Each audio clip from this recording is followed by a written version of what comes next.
Bismillahirrahmanirrahim. Assalamualaikum warahmatullahi wabarakatuh.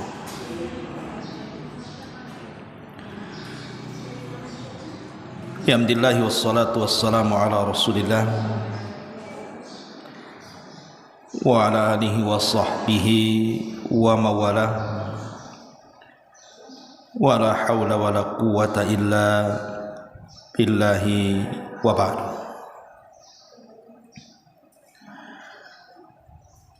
Alhamdulillah, segala puja dan puji hanya milik Allah subhanahu wa ta'ala.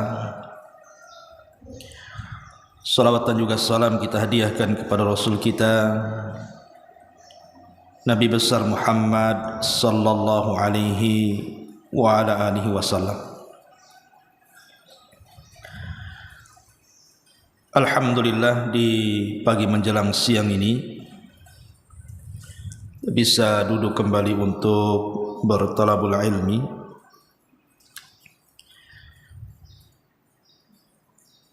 Dan kita masih melanjutkan kajian kita membahas jalan-jalan menuju surga Allah subhanahu wa ta'ala,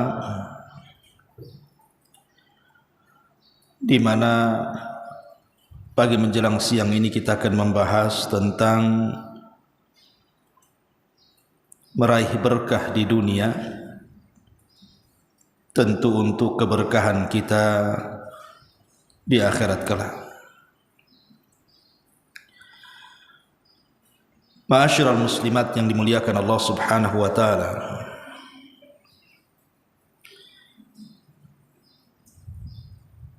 bicara tentang berkah,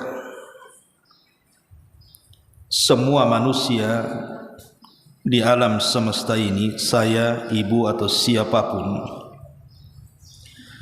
pasti menginginkan kehidupan kita ini dipenuhi dengan berkah, dengan kebaikan. Karena kalau kita melihat hari ini berbeda dengan di zaman dulu, mungkin kita masih kecil, kita lihat terkadang uang yang tidak banyak di zaman dulu itu bisa mencukupi keluarga. Tapi di zaman sekarang terkadang uang yang melimpah di hadapan kita rasanya tidak cukup untuk kehidupan kita. Apa bedanya nilai uang dulu dengan uang sekarang? Bukankah hari yang lewat juga hari yang sama? Detik jam juga detik jam yang sama berlalu seperti itu. Yang membedakan adalah karena hilang dan tetapnya berkah. Ketika kemudian kehidupan kita diberkahi oleh Allah subhanahu wa ta'ala, maka penghasilan sedikit pun cukup bagi dia. Tetapi ketika berkah itu hilang pada diri kita, maka penghasilan banyak pun tetap tidak akan cukup. Ma'asyiral muslimat yang dimuliakan Allah subhanahu wa ta'ala, makanya dalam Al-Quranul Karim Allah subhanahu wa ta'ala menggambarkan tentang keberkahan hidup itu dirangkum dalam sebuah ayat Al-Quran. Allah subhanahu wa ta'ala mengatakan, walau anna ahlal qura amanu wattaqaw lafatahna alaihim barakatim minas sama'i wal ardh walakin kadzabu fa akhadnahum bima kanu yaksibun. Dalam surah Al-A'raf ayat 96 Allah mengatakan, kalau seandainya sebuah negeri mereka beriman dan bertakwa, maka kami akan bukakan kepada mereka berkah-berkah dari langit dan juga dari bumi. Tetapi mereka justru mendustakan maka kami azab mereka terhadap apa yang mereka lakukan. Ma'asyiral muslimat yang dimuliakan Allah Subhanahu wa taala, berkah ini macam-macam bentuknya. Di antaranya adalah ketika rumah kita diberkahi oleh Allah Subhanahu wa taala, maka rumah yang sempit akan menjadi lapang. Ketika badan kita diberkahi oleh Allah Subhanahu wa taala, maka tidak akan banyak penyakit yang akan mendekat kepada kita. Ketika umur kita diberkahi oleh Allah Subhanahu wa taala, maka Allah akan panjangkan umur kita dan akan diperbanyak amal solehnya. Ketika ilmu menjadi berkah bagi kita, maka ilmu akan menjaga kehidupan kita. Ketika makanan dan minuman yang kita makan menjadi berkah, maka walaupun sedikit bisa mengenyangkan dan bisa menyehatkan badannya. Ketika sebuah keluarga itu diberkahi oleh Allah Subhanahu wa taala, maka keluarga itu akan menjadi keluarga yang saleh dan juga salihah. Ketika rizki yang Allah Subhanahu wa taala anugerahkan kepada kita menjadi rizki yang berkah, maka kita akan diarahkan kepada makanan yang halal dan juga makanan yang baik. Ketika tetangga dan teman diberkahi oleh Allah Subhanahu wa taala, maka mereka akan senang dan juga mencintai kita. Jadi berkah ini mencakup segalanya. Dan berkah itulah yang membawa kenyamanan hidup kita. Ibu bisa bayangkan, kalau seandainya penghasilan suami tidak banyak, tetapi karena diberkahi oleh Allah Subhanahu wa taala, penghasilan sedikit tetapi seolah-olah cukup, tidak ada mengeluh dalam rumah tangga. Kemudian diberikan anak-anak yang baik, yang tidak pernah durhaka dengan kedua orang tuanya. Kemudian rumah juga nyaman, tidak ada kebisingan apalagi pertengkaran. Kemudian memiliki tetangga-tetangga atau teman-teman yang menyenangkan. Pekerjaan yang tidak banyak masalah, badan yang sehat dan tidak banyak penyakit, kendaraan yang tidak pernah rusak. Bahkan kalau kita pun keluar, bahkan masuk ke rumah, keamanan yang luar biasa, tidak ada yang mengganggu kita. Ibu bisa bayangkan kalau seandainya ini semuanya Allah Subhanahu wa taala berikan kepada kita, maka kita sudah masuk surga di dunia sebelum masuk surga di akhirat. Kita sudah hidup di surga sebenarnya sebelum masuk kepada surga yang sesungguhnya. Itulah keberkahan. Masalahnya, berkah itu sudah banyak dicabut dalam kehidupan kita. Allah berikan penghasilan yang banyak tapi tidak merasa cukup hidupnya. Dianugerahkan anak-anak, durhaka pula dia kepada orang tuanya. Rumah rasanya terbakar seolah-olah tidak ada kenyamanan di dalamnya. Pekerjaan suami masih ada masalah di sana dan di sini. Belum lagi penyakit-penyakit yang boleh jadi setiap bulan kita harus meminum obat dan kontrol kemana-mana. Belum lagi ada kekhawatiran apabila kemudian keluar rumah. Dan begitu seterusnya, segudang kesulitan yang kita hadapi boleh jadi itu karena keberkahan dicabut dalam kehidupan kita. Ma'asyiral muslimat yang dimuliakan Allah Subhanahu wa taala, maka kajian di pagi hari ini kita akan menyebutkan kenapa berkah itu sampai dicabut. Ada apa? Yang pertama, tidak memperbanyak mukaddimah, karena boleh jadi kita ini sudah mulai meninggalkan perintah-perintah Allah dan boleh jadi kita sudah mulai banyak melanggar larangan-larangan Allah Subhanahu wa taala, sehingga kehidupan kita, keluarga kita, harta kita, anak-anak kita, tetangga kita dan begitu seterusnya sudah tidak membawa berkah bagi kehidupan kita. Satu kisah yang menarik, Bu. Dahulu ada seorang ulama yang bernama Al-Muqatil ibn Sulaiman. Al-Muqatil ibnu Sulaiman. Muqatil ibn Sulaiman ini satu hari diundang oleh seorang khalifah yang bernama Ja'far Al-Mansur. Abu Ja'far Al-Mansur. Di mana Abu Ja'far Al-Mansur ini, Bu, ingin meminta nasihat kepada Muqatil ibn Sulaiman, karena Muqatil ibn Sulaiman seorang alim, seorang ulama di zaman itu. Jadi Abu Ja'far Al-Mansur ini bertanya kepada Al-Imam Al-Muqatil ibn Sulaiman dan mengatakan, "Ya Imam, bisa enggak kau nasihati diriku? Berikan wasiat untukku." Maka Muqatil ibn Sulaiman mengatakan, "A'idzuka bima ra'aitu am bima sami'tu?" Aku menasihati kamu itu dengan apa yang aku lihat terhadap dirimu atau dengan apa yang aku dengar terhadap dirimu. Karena sesuatu yang didengar tentu akan lebih banyak dibandingkan yang dilihat. Maka kata Khalifah Abu Ja'far Al-Mansur, "Bima ra'aita." Kau nasihati aku sesuai dengan apa yang kau lihat dari diriku.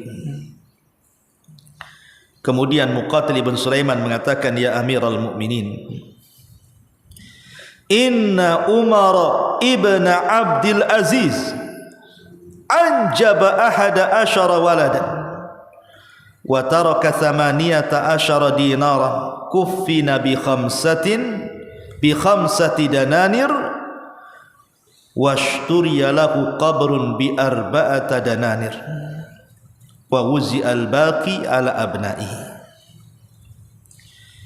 Wahai Abu Ja'far Al-Mansur, wahai khalifah, dulu para pendahulumu dari penguasa, Umar bin Abdul Aziz, Allah Subhanahu wa taala anugerahkan kepada Khalifah Umar bin Abdul Aziz pendahulumu 11 anak. Ketika Umar bin Abdul Aziz meninggal dunia, dia meninggalkan 18 dinar. Itulah uang waris dia. Tapi dari 18 dinar ini kemudian digunakan 5 dinar untuk mengkafaninya. Kemudian dipesankan kuburan 4 dinar berikutnya. Coba bayangkan, sudah terpotong 9 dinar untuk fardu kifayah.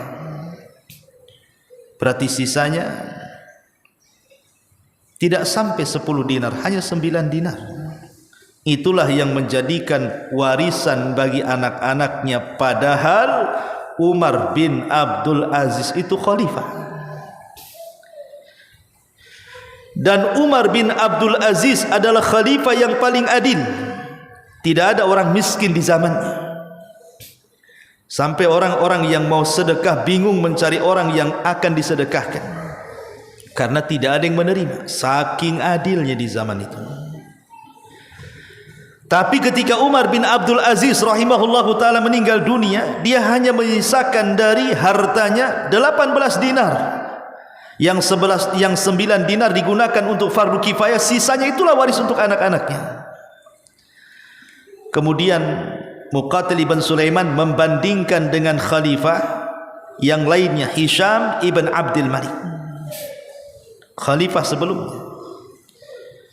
Anjaba ahada asyara waladan, sama Hisham bin Abdul Malik pun punya anak 11, sebagaimana Umar bin Abdul Aziz punya anak 11. Wa kana nasibu kulli waladin minat tarikati alfa dinar. Dan ketika Hisham ibn Abdul Malik meninggal, maka setiap satu anak warisannya 1 juta dinar. Tentu berbeda langit dan bumi kan Bu. Anak-anak Umar bin Abdul Aziz hanya 9 dinar dibagi kepada 11 anaknya. Tetapi Hisham ibn Abdul Malik setiap satu anak 1 juta dinar. Tapi lihat kesudahannya, kata Muqatil ibn Sulaiman, wallahi ya amiral mu'minin, laqad ra'aitu fi yawmin wahidin ahadu abna'i Umar ibni Abdul Aziz yatasaddaq bimi'ati farasin lil jihadi fi sabilillah, wa ahadu abna'i Hisham yatasawwal fil aswaq, yatasa'al fil aswaq, wa qad sa'ala an-nas Umar ibn Abdul Aziz wa huwa ala firashil mauti, madza tarakta li abnaika ya Umar? Qala taraktu lahum taqwallahi azza wa jalla. Katanya Muqatil ibn Sulaiman, walaupun anak-anaknya Umar bin Abdul Aziz tidak mendapatkan warisan banyak dari ayahnya, sementara anaknya Hisham ibn Abdul Malik mendapatkan segudang warisan dari anak-anaknya. Tapi lihat kesudahannya, ketika Umar bin Abdul Aziz meninggal, semua anak-anaknya dibukakan rizkinya oleh Allah, menjadi orang yang kaya raya, menjadi para pejuang Islam. Sampai aku melihat, kata Muqatil ibn Sulaiman, salah satu putra Umar bin Abdul Aziz, dia pernah menyedekahkan 100 kuda untuk berjihad di jalan Allah subhanahu wa ta'ala. Tapi kata Muqatil ibn Sulaiman, putra-putra Hisham ibn Abdul Malik, setelah ayahnya meninggal mereka menjadi miskin. Bahkan salah satu putranya meminta-minta di pasar-pasar. Kok bisa? Putra Umar bin Abdul Aziz tidak dapat warisan.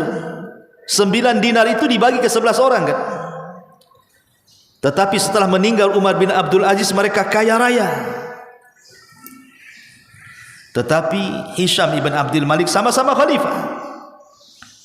Tapi setelah ayahnya meninggal, semua anak-anaknya menjadi miskin. Putra-putra Umar bin Abdul Aziz menjadi ahli sedekah, tapi putra-putra Hisham ibn Abdul Malik menjadi peminta-minta. Jadi satu hari manusia bertanya kepada Umar bin Abdul Aziz soal kuncinya, kok bisa seperti itu, kok dunia ini bisa terbalik-balik kayak gini nih. Maka manusia bertanya kepada Umar bin Abdul Aziz saat kematiannya, apa yang kau tinggalkan untuk anak-anakmu hai Umar? Lihat, di sini kunci berkahnya, Bu. Di sini nih kunci berkahnya nih. Taraktu lahum taqwallahi. Aku wariskan kepada anak-anakku bukan dinar, bukan dirham, bukan harta waris, tapi kutinggalkan kepada mereka ketakwaan kepada Allah. Itu yang kuwariskan kepada mereka, ketakwaan. Fa in kanu salihin fallahu yatawalla salihin, wa in kanu ghaira dzalik falan atruka lahum ma yu'inuhum ala ma'siyatillahi azza wa jalla. Kata Umar bin Abdul Aziz, jikalau mereka dengan warisan takwaku kepada mereka menjadi hamba-hamba yang saleh, maka Allah subhanahu wa ta'ala dipastikan akan menjaga mereka. Allah yang akan memberikan rizki kepada mereka. Tapi kalau anak-anakku mereka tidak saleh, buat apa ku tinggalkan harta yang banyak, yang akhirnya dengan harta itu menolong maksiat, menolong mereka untuk bermaksiat kepada Allah azza wa jalla. Luar biasa. Itulah Umar bin Abdul Aziz. Dia wariskan ketakwaan kepada anak-anaknya. Dia tidak mewariskan harta untuk anak-anaknya karena dua alasan. Sebab kalau seandainya warisan takwa itu diamalkan anak-anaknya dan mereka menjadi anak-anak yang baik, maka Allah yang akan menjaga rizki mereka. Tetapi kalau mereka tidak saleh, kemudian aku berikan harta yang banyak kepada mereka, itu sama membantu mereka untuk bermaksiat kepada Allah Subhanahu wa taala. Maka dari sini Bu, kunci berkah itu ada di takwa. Ajari anak-anak kita ini solat, ajari anak-anak kita ngaji, arahkan mereka untuk beribadah kepada Allah Subhanahu wa taala. Itulah kunci keberkahan dalam rumah tangga. Ma'asyiral muslimat yang dimuliakan Allah Subhanahu wa taala, ini yang pertama, ketika tidak ada takwa, tidak ada iman di dalam rumah, maka tercabutlah berkah di dalamnya. Ma'asyiral muslimat yang dimuliakan Allah Subhanahu wa taala, tentu takwa dan iman itu mencakup segalanya. Seorang suami saat bermuamalah dengan istrinya, maka dia harus bertakwa dan beriman. Istri juga sama, saat bermuamalah dengan suaminya juga harus takwa dan beriman. Saat mendidik anak-anaknya juga sama. Saat mencari ma'isyah, rizki untuk kehidupannya, seorang suami ketika bekerja harus punya takwa dan iman supaya tidak sembarang mengambil harta. Ma'asyiral muslimat yang dimuliakan Allah Subhanahu wa taala, ini yang pertama. Ketika berkah itu dicabut karena tercabutnya iman dan takwa. Kemudian yang kedua, yang menjadikan hilangnya berkah itu, boleh jadi mungkin dalam kehidupan keluarga itu ada yang melakukan kesyirikan kepada Allah. Ketika dalam sebuah rumah itu satu saja melakukan kesyirikan kepada Allah Azza wa Jalla, entah istrinya, entah suaminya, entah orang tuanya, entah anak-anaknya, maka berkah akan dicabut dari rumah itu. Karena yang menjadikan rumah itu berkah karena tauhid, karena iman, karena takwa yang tadi saya sudah jelaskan. Maka kalau masih ada yang melakukan kesyirikan, suka datang ke dukun, nempel-nempel jimat-jimat, tangkal-tangkal, percaya kepada kelenik-kelenik, tidak percaya kepada Allah, ini tanda berkah hilang. Atau suka bersumpah kepada selain Allah, menyembelih kepada selain Allah, meminta-minta ke kuburan dan begitu seterusnya, ini tanda berkah dicabut. Ini yang nomor dua. Yang nomor tiga, al-i'rad anil Qur'anil Karim. Ketika di dalam rumah itu orang sudah tidak suka lagi dengan baca Quran,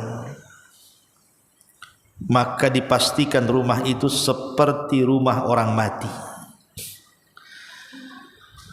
Karena Nabi SAW yang mengatakan rumah yang dibacakan Quran dengan rumah yang tidak dibacakan Quran itu sama dengan orang hidup dan orang mati. Tidak ada berkahnya, dicabut berkahnya. Karena rumah-rumah yang tidak dibacakan Quran itu pasti akan disempitkan kehidupannya. Dan itu digambarkan dalam surah Toha ayat 124. Wa man a'rada an dzikri fa inna lahu ma'isyatan danka wa nahsyuruhu yaumal qiyamati a'ma. Barang siapa yang berpaling dari peringatanku, maka dia akan mendapatkan kehidupan yang sempit, dan kami kumpulkan mereka pada hari kiamat dalam kondisi buta. Di dunia disempitkan kehidupannya, tidak ada berkah. Di akhirat dibutakan matanya. Kemudian juga yang keempat, adamu nisbatil fadli fir rizki ila razzaqil mun'im.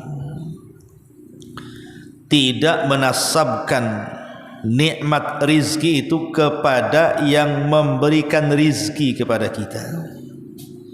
Yang ngasih rizki kita siapa, Bu? Allah. maka nasabkan rizki itu kepada Allah. Sebab kalau seandainya kemudian seseorang itu menasabkan rizki kepada selain Allah, mungkin menasabkan rizki kepada kecerdasannya, kepada titlenya, kepada kekuatannya, kepada kehebatannya, maka lambat laun rizki itu akan dicabut berkahnya. Makanya Qarun ketika dia merasa bahwa rizki itu dia yang dapat, bukan dari Allah Subhanahu wa ta'ala, dan mengatakan innama utituhu ala ilmin indi, sesungguhnya kekayaan itu datang karena kecerdasanku, karena kehebatanku, karena kekuatanku, maka Allah Subhanahu wa ta'ala katakan fa khassafna bihi wa bidarihi al-ardha fama kana lahu min fi'atin yansuruna min dunillahi wa ma kana minal muntasirin. Maka kami tenggelamkan Qarun ke dasar bumi dan seluruh kekayaannya, dan tidak ada satu kelompok pun yang menolong dia, dan dia tidak sanggup juga menolong dirinya sendiri. Maka jangan pernah kemudian kufur nikmat dengan menasabkan nikmat itu kepada selain Allah. Seperti apa orang kufur nikmat itu? Ya tadi dia mengatakan bahwa saya kaya wajar karena saya ini ya sekolah, saya kaya wajar saya anggota dewan, saya kaya wajar saya kan menteri, saya presiden. Ya sudah sewajarnya saya kaya karena saya cerdas, saya profesor, saya dokter, saya insinyur. Tidak, rizki itu bukan diberikan Allah kepada kita bukan karena Anda seorang dokter, seorang insinyur, seorang profesor, anggota dewan, menteri, presiden, bukan. Allah Subhanahu wa ta'ala memberikan rizki itu karena memang sudah kewajiban Allah memberikan rizki kepada kita. Dia menciptakan kita, dia kasih rizki untuk menunjukkan dia maha kuasa, dan kewajiban kita mensyukurinya. Kewajiban kita mensyukuri rizki yang Allah Subhanahu wa ta'ala anugerahkan kepada kita. Jangan kufur nikmat. Maka kita harus sandarkan nikmat itu datang dari Allah Subhanahu wa ta'ala. Tidak ada secuil rizki pun yang datang dari diri kita. Semua rizki itu datang dari Allah. Ma'asyiral muslimat yang dimuliakan Allah Subhanahu wa ta'ala. Kemudian juga yang nomor 5, di antara dicabutnya rizki adalah ketika al-inshighalu anil faraidi bi talabir rizki, sibuk meninggalkan kewajiban-kewajiban Allah dengan alasan sibuk cari rizki. Dan ini yang banyak. Sewaktu Allah Subhanahu wa ta'ala belum membukakan pintu rizki kepadanya, masih seretlah hidupnya. Masya Allah, rajinnya dia ke masjid, rajinnya dia datang ke majelis ta'lim, rajinnya dia baca Quran, baik, senyum, santun, luar biasa. Itu belum dibukakan tuh rizkinya tuh. Ketika betul-betul Allah Subhanahu wa ta'ala membukakan rizkinya, mulai. Jangan lagi cerita hadir di pengajian. Jangan lagi kemudian seseorang itu menyengajakan datang ke masjid baca Quran, atau mungkin zikir-zikir yang ia lakukan. Sholat wajib aja sudah mulai ditinggalkan dia. Sudah mulai meninggalkan jamaah. Akhirnya apa? Lambat laun bukan hanya jamaahnya ditinggalkan, sholatnya ditinggalkan dia. Alasannya apa? Sibuk cari rizki. Rizki itu tidak terhalang dengan melaksanakan kewajiban. Banyak orang tertipu dan mereka mengatakan sholat ini menghalangi saya rizki. Akhirnya kemudian dia tidak sholat karena alasannya kalau tidak sholat kan lebih banyak waktu mencari rizki. Salah. Rizki itu salah satu kuncinya adalah sholat. Yang kedua, sehebat apapun kita mencari rizki dari pagi sampai sore dengan banting tulang, keringat-keringatan, tidak kenal lelah dan tidak kenal letih, tetap saja kalau takdir rizkinya segitu, ya segitu saja, tidak mungkin bertambah, tidak mungkin berkurang. Lalu kalau seandainya rizki itu memang sudah jatahnya segitu, kenapa harus meninggalkan kewajiban Allah? Ya ayyuhalladzina amanu idza nudiya lis-salati min yaumil jum'ati fas'au ila dzikrillahi wa dzarul bai' dzalikum khairul lakum in kuntum ta'lamun. Wahai orang-orang yang beriman, apabila diserukan untuk salat, maksudnya salat di hari Jumat, bersegeralah kalian mengingat Allah, tinggalkan jual beli, kata Allah, karena itu lebih baik bagi kalian jika kalian tahu. Bukankah pada setiap solat kita duduk di antara dua sujud itu ada doa, warzuqni, ya Allah berikan rizki kepadaku. Dan dalam setiap rakaat kita membaca surah Al-Fatihah, iyyaka na'budu wa iyyaka nasta'in. Artinya solat itu justru pintu rizki. Ketika Anda meninggalkan kewajiban solat, berarti sama dengan mencabut berkah dalam rizki. Ini yang kelima.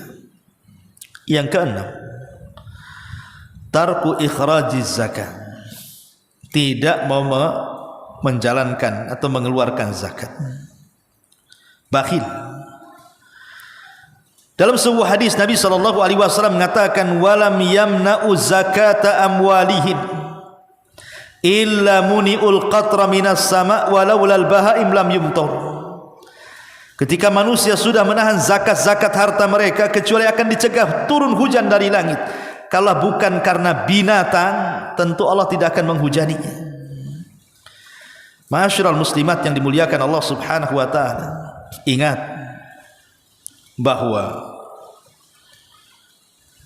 Nabi SAW pernah mengatakan, laisat as-sanatu bi alla tumtar, walakin as-sanata antum taru wa tumtaru thumma la yubarak lakum fihi, rawahu Muslim. Sebuah negeri yang paceklik, yang tidak ada turun hujan. Jadi negeri paceklik itu bukan negeri yang tidak dihujani sehingga gersang, bukan. Kata Rasul, negeri yang paceklik itu bukan negeri yang tidak ada turun hujan di situ sehingga tanahnya jadi gersang, retak-retak, belah-belah, tidak bisa ditanam. Tetapi sebuah negeri yang paceklik itu ketika Allah hujani, terus Allah hujani, tapi hujan itu tidak membawa berkah.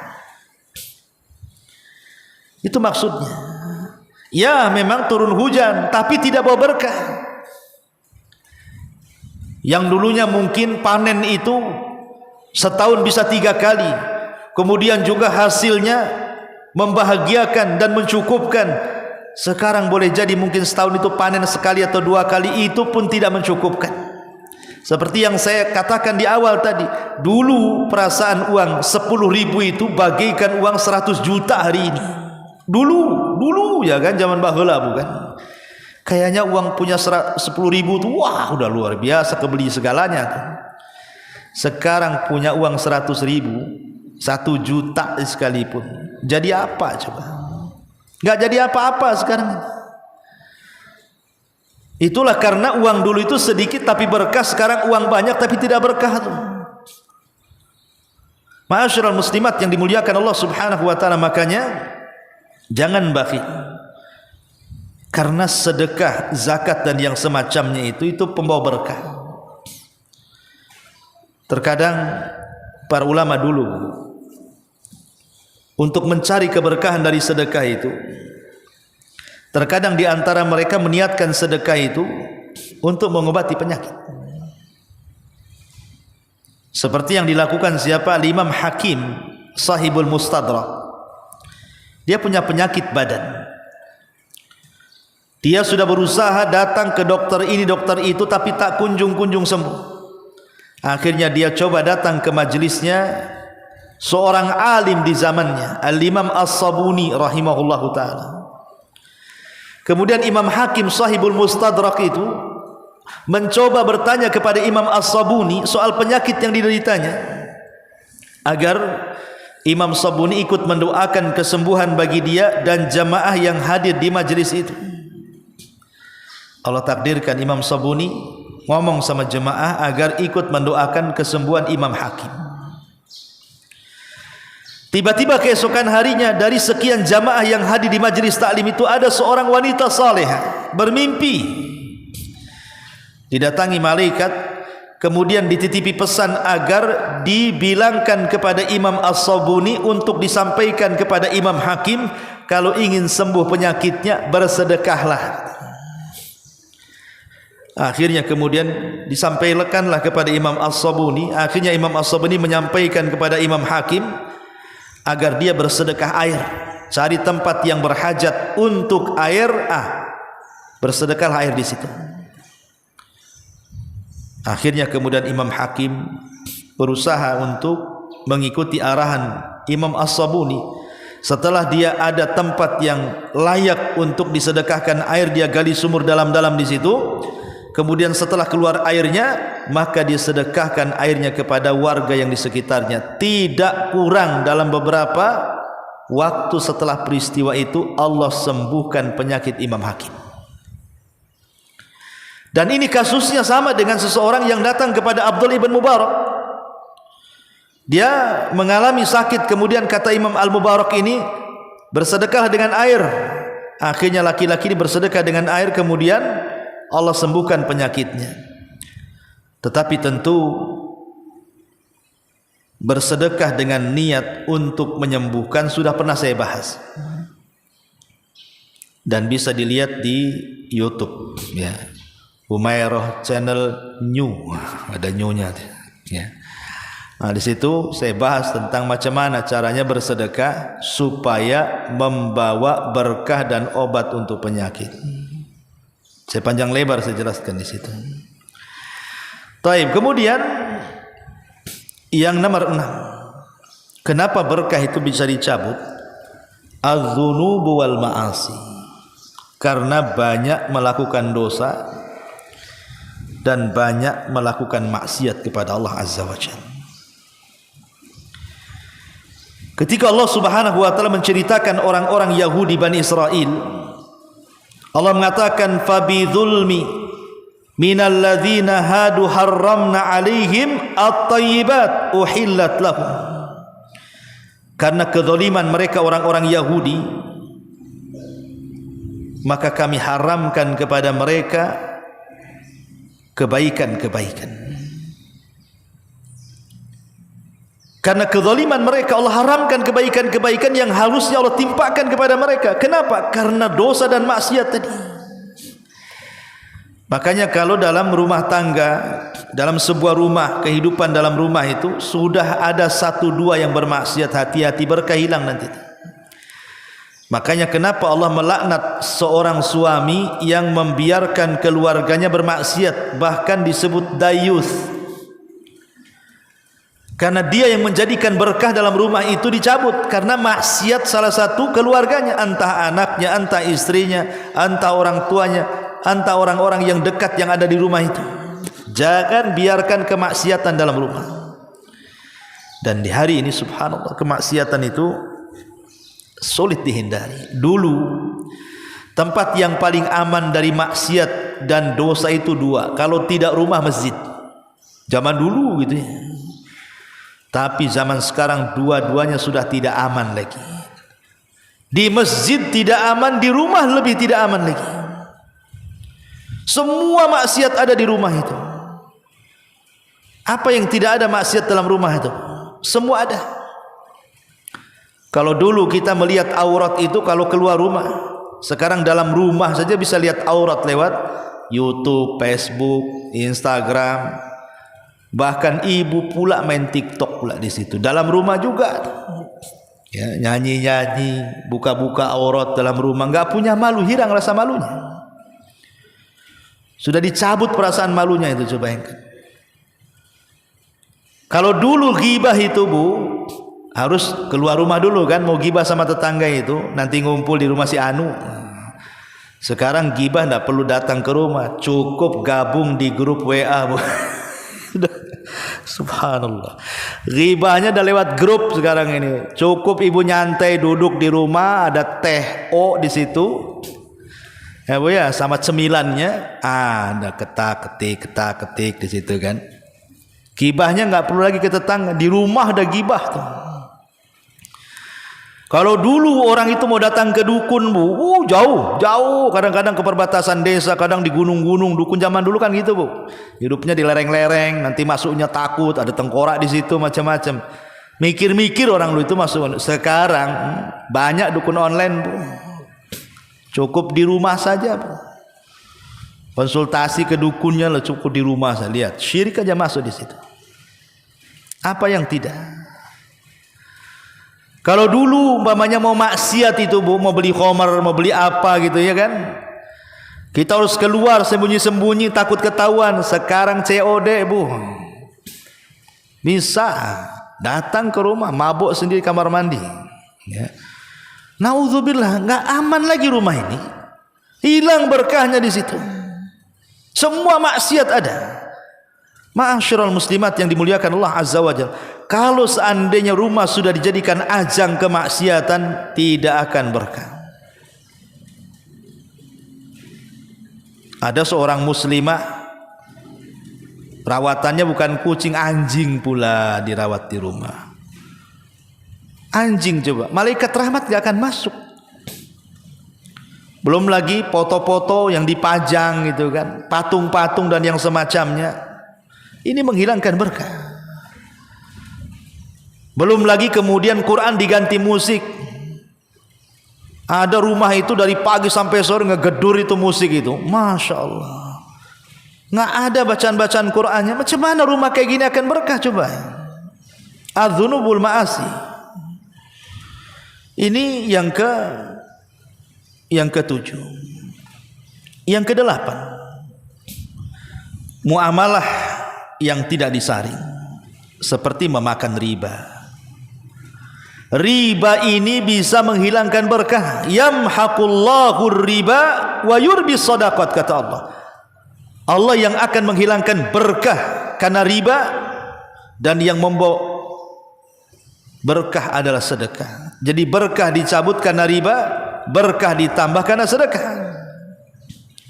Dan hari ini subhanallah, yang namanya riba itu sudah persoalan biasa. Orang nggak takut lagi sama riba sekarang ini. Tapi banyak orang-orang yang sekarang di kasus-kasus ya di medsos itu kan, orang yang pinjam-pinjam online tuh, pinjol-pinjol tuh, udah jelas-jelas riba di situ. Riba itu menghilangkan berkah, masih juga pinjol lagi. Akhirnya apa? Nggak kebayar. Terakhir apa bu? Gantung diri gara-gara pinjol. Coba bayangkan. Banyak orang bunuh diri tuh gara-gara nggak bisa bayar utang karena bunganya besar. Untuk bayar bunganya nggak sanggup, apalagi bayar pokoknya. Jangan coba-coba masuk ke ranah riba, karena riba itu menghilangkan berkah dalam hidup kita. Nggak akan tenang kita kalau makan riba itu. Ma'asyiral muslimat yang dimuliakan Allah Azza wa Jalla. Kemudian juga yang nomor 8, aklu hukukil akharin, memakan hak-hak orang lain, memakan harta fakir miskin, memakan harta anak yatim, memakan harta dari hasil dusta, dari hasil korupsi, dari hasil curang, dari hasil ngurangi takaran, ngurangi meteran, ngurangi timbangan, nipu sana sini, yang penting dapat uang. Ya ayyuhalladzina amanu la ta'kulu amwalakum bainakum bil batil. Wahai orang-orang yang beriman, jangan kalian makan dari harta-harta kalian dengan cara batil. Kenapa demikian? Karena Allah akan hilangkan berkahnya. Man akhada amwalan nas yuridu ada'aha addallahu alaihi, wa man akhada yuridu itlafaha atlafahullahu alaihi. Siapa yang mengambil harta orang dan dia ingin mengembalikannya, Allah akan bantu mengembalikannya. Siapa yang mengambil harta orang dan tidak ada niat mengembalikannya, Allah hancurkan kekayaannya, hilang berkahnya. Kadang-kadang dalam dunia dagang tuh bu, Orang nyangka kalau nipu itu banyak untung, padahal banyak nipu itu banyak buntungnya. Nanti hasilnya sebentar banyak, nanti hilangnya juga cepat. Itu namanya uang hantu, Bu. Ya. Makanya kadang-kadang orang terfikir yamhaqullah yaidukumul faqra, setan datang kemudian memberikan was-was. Enggak apa-apa, nipu saja. Nanti kalau kau tak nipu kau akan fakir, kau enggak akan untungnya, sedikit untungnya. Akhirnya mulai kemudian ditipu sana sini. Orang yang jual buah-buahan campur pula buah jelek dengan buah bagus. Orang jual kain dikurangilah 1 senti 2 senti. Orang jual beras gitu kan, jual beras plastik pula isinya, Bu. Ibu pernah masak jual plastik itu, rupanya ada pula tuh beras plastik itu. Jangan-jangan nanti semangka plastik, jeruk plastik, itu lama-lama itu plastik semua tuh. Ibu jadi manusia plastik lah kan, itu tinggal bungkus saja itu. Jadi banyak orang-orang nipu dipikir kalau nipu itu banyak untung tuh. Iya, dohirnya memang nampak ketika dia nipu dapat duit, tapi uang itu sebentar aja akan hilang. Sudah uang itu tidak berkah, dapat dosa kan gitu. Apa untungnya? Makanya kemudian dicabut berkah itu ketika kita tidak memikirkan hak-hak orang lain.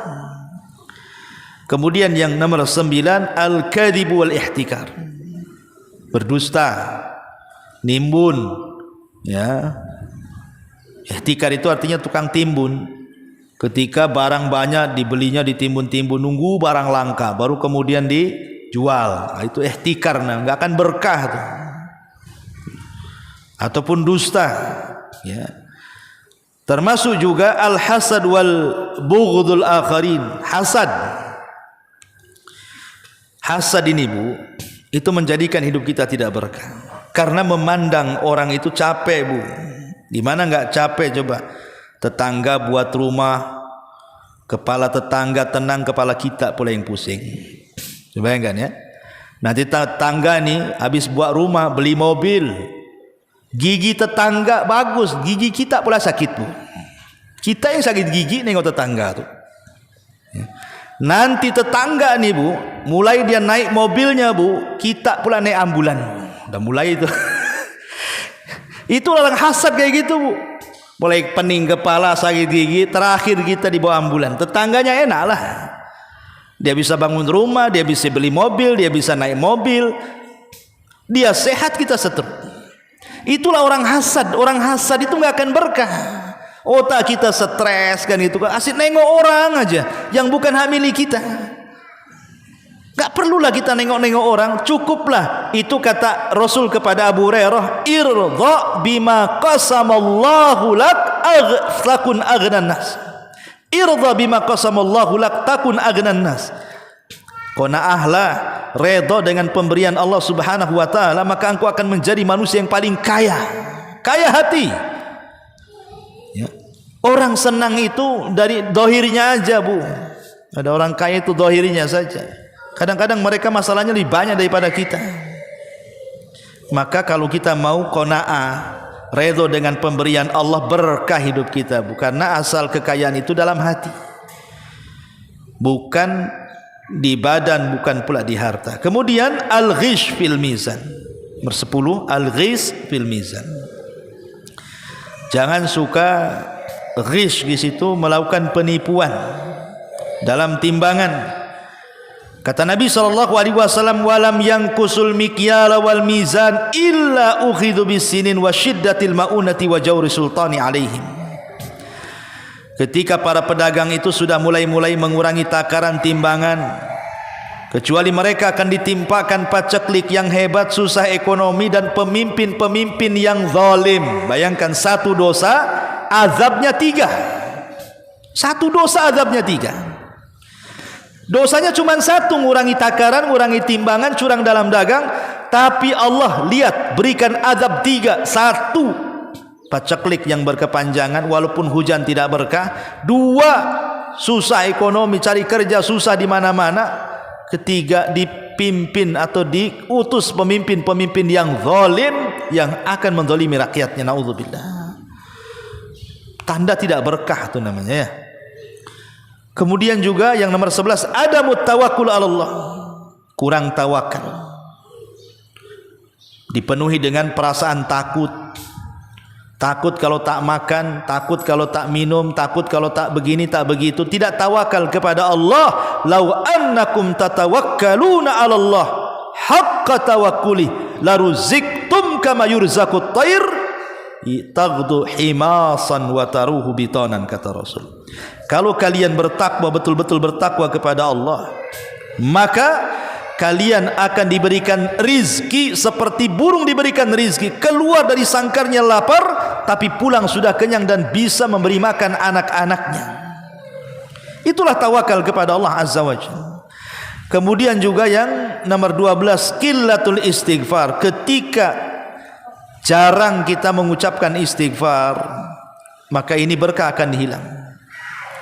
Karena Allah Subhanahu wa taala mengatakan dalam surah Nuh, faqultu astaghfiru rabbakum innahu kana ghaffara yursilis samaa 'alaikum midrara wa yumdidkum bi amwali wa banin wa yaj'al lakum jannati wa yaj'al lakum anhara. Kukatakan kepada kalian, perbanyak istighfar kepada Rabb kalian. Dengan istighfar Allah akan hujani kalian, Allah akan tambah harta kalian, Allah akan tambah keturunan kalian, Allah akan jadikan hutan-hutan yang lebat dan Allah akan aliri sungai-sungai. Itulah buah istighfar, penuh dengan berkah. Kemudian yang ke-13, adamut ta'addu fi talabir rizki. Kurang beradab ketika mencari rizki. Seperti apa, Bu? Ya tadi, kurang bersyukur, menipu, berbohong, mengurangi timbangan. Kemudian juga suka mencaci, memaki dan begitu seterusnya dalam mencari rizki. Maka itu juga salah satu hilangnya berkah dalam kehidupan kita. Ma'asyiral muslimat yang dimuliakan Allah Subhanahu wa taala, sebenarnya kenapa manusia itu mereka berlomba-lomba mencari harta? Manusia itu kan terbagi 4, Bu, ya, kalau saya boleh bagi itu. Pertama, memang ada orang yang mencari harta itu karena takut akan masa depan. Takut miskin, takut fakir, takut sakit, nanti kalau nggak nabung, kalau sakit cemana duitnya, takut tak makan, macam-macam lah. Itu umumnya mencari rezeki itu karena itu. Tapi ada orang yang mencari rezeki itu hanya sekedar untuk al-istimta' saja. Dia sudah kaya dengan warisannya banyak, tetapi karena untuk menghabiskan kehidupannya saja tetap juga dia kerja. Kadang-kadang usianya sudah 50, 60, 70 tahun. Pada 70 tahun itu sebenarnya waktunya ke masjid, tapi masih juga dia cari harta, merasa nggak cukup. Ini bahaya nih. Ataupun yang ketiga, sebenarnya dia itu sudah kaya, dia mencari rezeki itu hanya sekedar ingin supaya